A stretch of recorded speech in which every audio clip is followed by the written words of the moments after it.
Bueno, pues al ritmo de este guapachoso son que refleja nuestro ánimo y sentir, la Red de Lenguaje México, Otra Educación es Posible y la Coordinación de Maestros de la Región Oriente de Iztapalapa, les damos la más cordial bienvenida a la charla Un nuevo modelo educativo, otra reforma más en educación básica con el doctor Gregorio Hernández Zamora. La intención es que este sea un espacio virtual de reflexión y análisis con maestras y maestros de educación básica, que en el día a día hacemos la escuela. Reformas van, reformas vienen, y el sentir sigue siendo el mismo. Los menos consultados somos las y los maestros. Pero nos preguntamos, ¿cuántos de los hoy aquí presentes ya revisamos la propuesta del nuevo marco curricular? Esperemos que la charla de hoy sea el incentivo para que maestras y maestros discutamos y analicemos en las juntas de consejo técnico este documento de trabajo, porque no somos aplicadores de currículo, somos profesionales de la formación y del aprendizaje. Y esto va más allá de un marco curricular y un plan de estudios. Bueno, entrando al tema sobre la reforma educativa, pues la más reciente, lo que ahora se conoce como el marco curricular de la llamada Nueva Escuela Mexicana, que es como el gobierno actual le nombra a la propuesta de reforma educativa. Quiero decir muy directamente que, de hecho, creo que esta invitación que me hicieron, al menos como me lo planteó la maestra Lupita Correa, tuvo como punto de partida un artículo que yo publiqué el 17 de febrero de este año, Reformas educativas, entre comillas, ilusiones innecesarias. El punto de partida de este artículo es mi escepticismo, a mí me parece que bastante bien fundado, en cualquier reforma educativa. Cualquier discurso del gobierno que se autonombre reforma educativa es básicamente lo mismo, y voy a explicar por qué en el resto de esta conversación. Pero les voy a decir, en resumen, si tuviera que decir en síntesis de dónde viene esta idea, bueno, la idea viene de que lo que se ha reformado en todas las reformas educativas que yo conozco, desde que me acuerdo, como la reforma del 93 o la reforma en los años 2000, la RIES, la RIEF, la reforma de Peña Nieto, todas las reformas en lo que consisten es en modificar el documento normativo.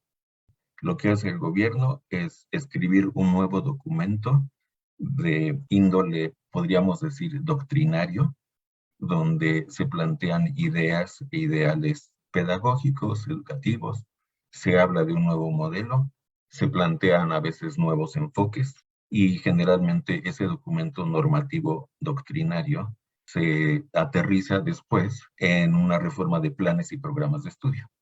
Y cuando se reforman los planes y programas de estudio, la consecuencia es ahora reformar los libros de texto para la escuela primaria y secundaria. Eso es lo que realmente se ha hecho. Sin embargo, eso no modifica la pedagogía propiamente. Ahora, aquí en este artículo, si me permiten, voy a leer solamente dos fragmentitos. Dice aquí, nadie da lo que no tiene. Aprender algo a nivel principiante no es problema. Eso sí funciona en la escuela pública. Todos aprenden las primeras letras, los primeros números, los primeros saberes de ciencias, etc. Subir al nivel intermedio y avanzado es lo difícil. Ahí es donde fracasa la escuela. ¿Por qué? Porque el conocimiento avanzado exige desarrollar procesos superiores de pensamiento, un tipo de pensamiento que es complejo, dependiente de conocimientos, criterios y soluciones múltiples, y que exige juicios razonados, matizados, pensamiento abstracto y autorregulación. Es imposible el pensamiento de orden superior en una persona cuando es otro quien establece cada uno de los pasos que se deben dar. Pero es justo eso lo que se hace con el magisterio.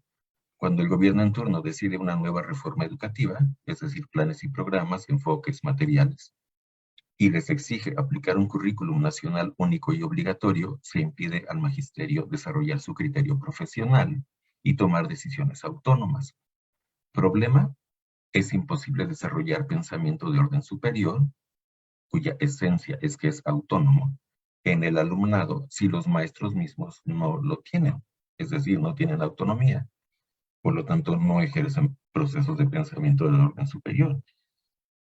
Nadie da lo que no tiene. Fracaso garantizado. Bueno, yo escribo esto en términos muy directos y a veces categóricos en estos artículos pequeños porque es el espacio que se tiene en un artículo pequeño.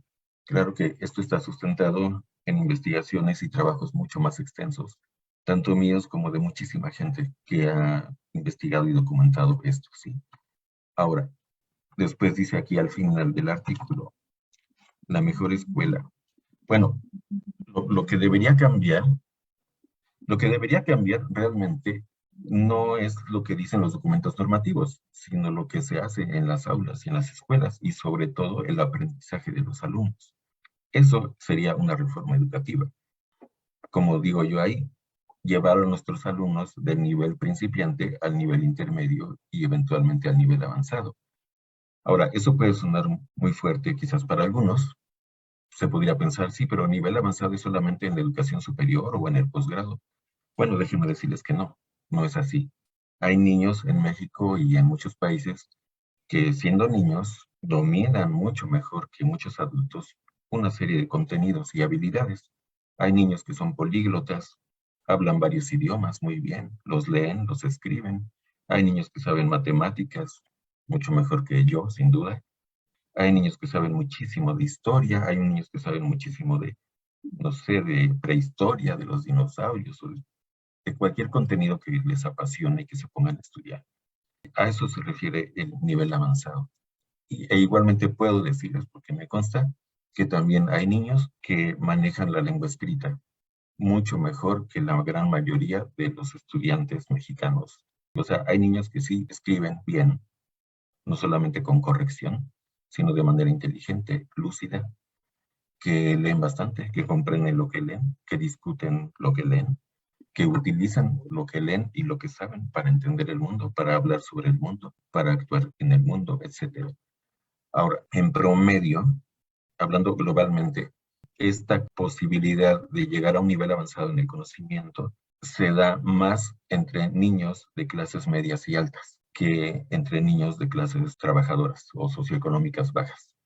Y no tiene nada que ver con cualidades o capacidades intelectuales, sino precisamente con el acceso que tienen o no a recursos y oportunidades de aprendizaje.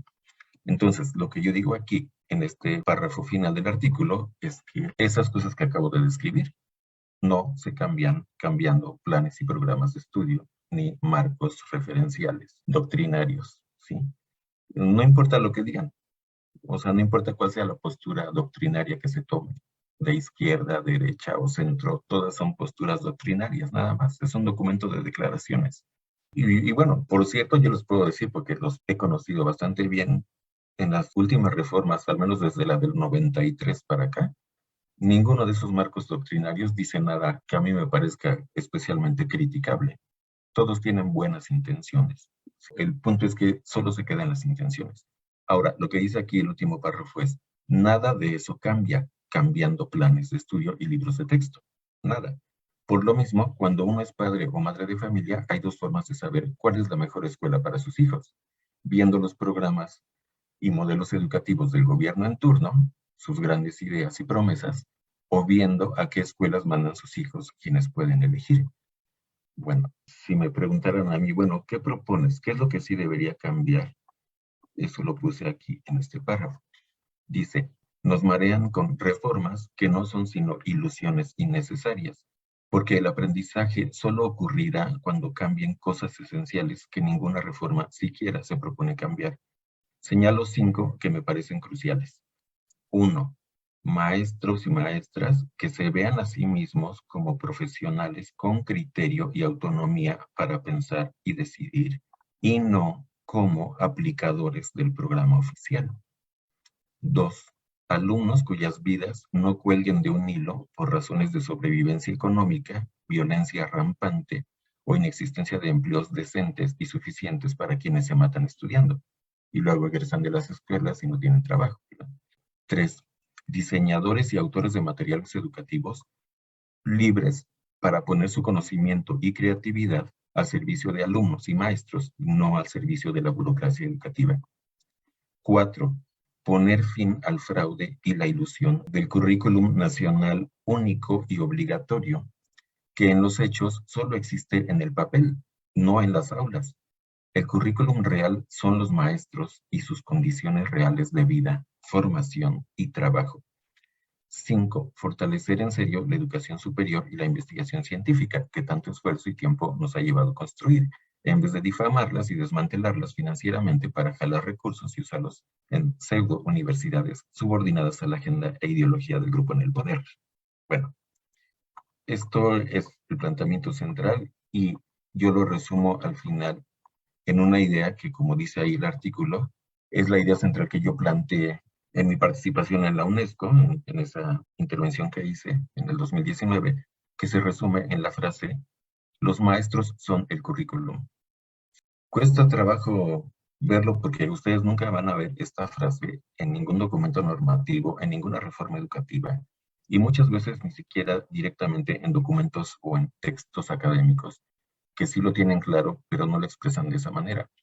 Yo lo formulé así porque llegué a esa conclusión no solamente después de muchos años de ser investigador educativo, sino también docente, pero además padre de hijos.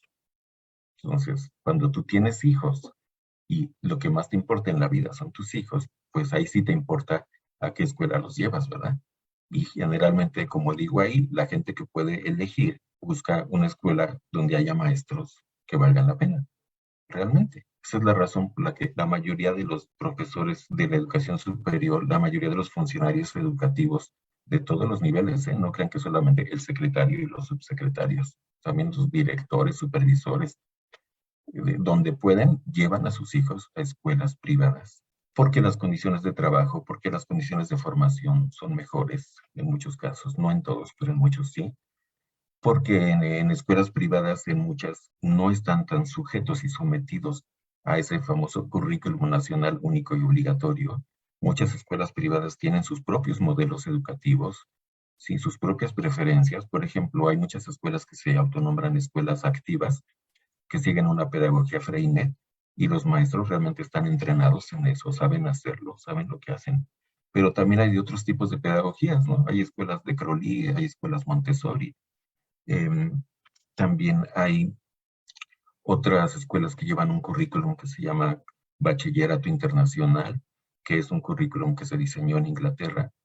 Pero más allá de los contenidos formales de esos currículums, lo que tienen son maestros que, bueno, que tienen más autonomía para decidir, que siguen ideas pedagógicas fuertes, como son las de todas las que acabo de decir. Y bueno, finalmente esa es la idea central que yo planteé. Los maestros son el currículum. Por lo tanto, si a mí me preguntaran qué es lo que hay que reformar para hacer una verdadera reforma educativa, pues los maestros. ¿Y qué hay que reformar con los maestros? Yo diría dos cosas principalmente. Una, su formación, recibir una formación profesional, y en un momento voy a explicar con más detalle qué sería eso desde mi punto de vista, de manera que les permita entender y tomar decisiones, como cualquier otro profesionista, exactamente. Sí. En cualquier otra profesión, el gobierno no le está diciendo a los médicos, a los ingenieros, a los arquitectos, no les está diciendo qué hacer, cómo hacer, por qué hacerlo, dictándole las instrucciones precisas. No, pues es exactamente esa la definición de un profesional o profesionista, es que tiene el conocimiento para tomar decisiones por sí mismo, ¿sí? Para evaluar, diagnosticar, digamos, usando el lenguaje médico, para diagnosticar cuál es el problema y decidir cómo atenderlo, ¿sí?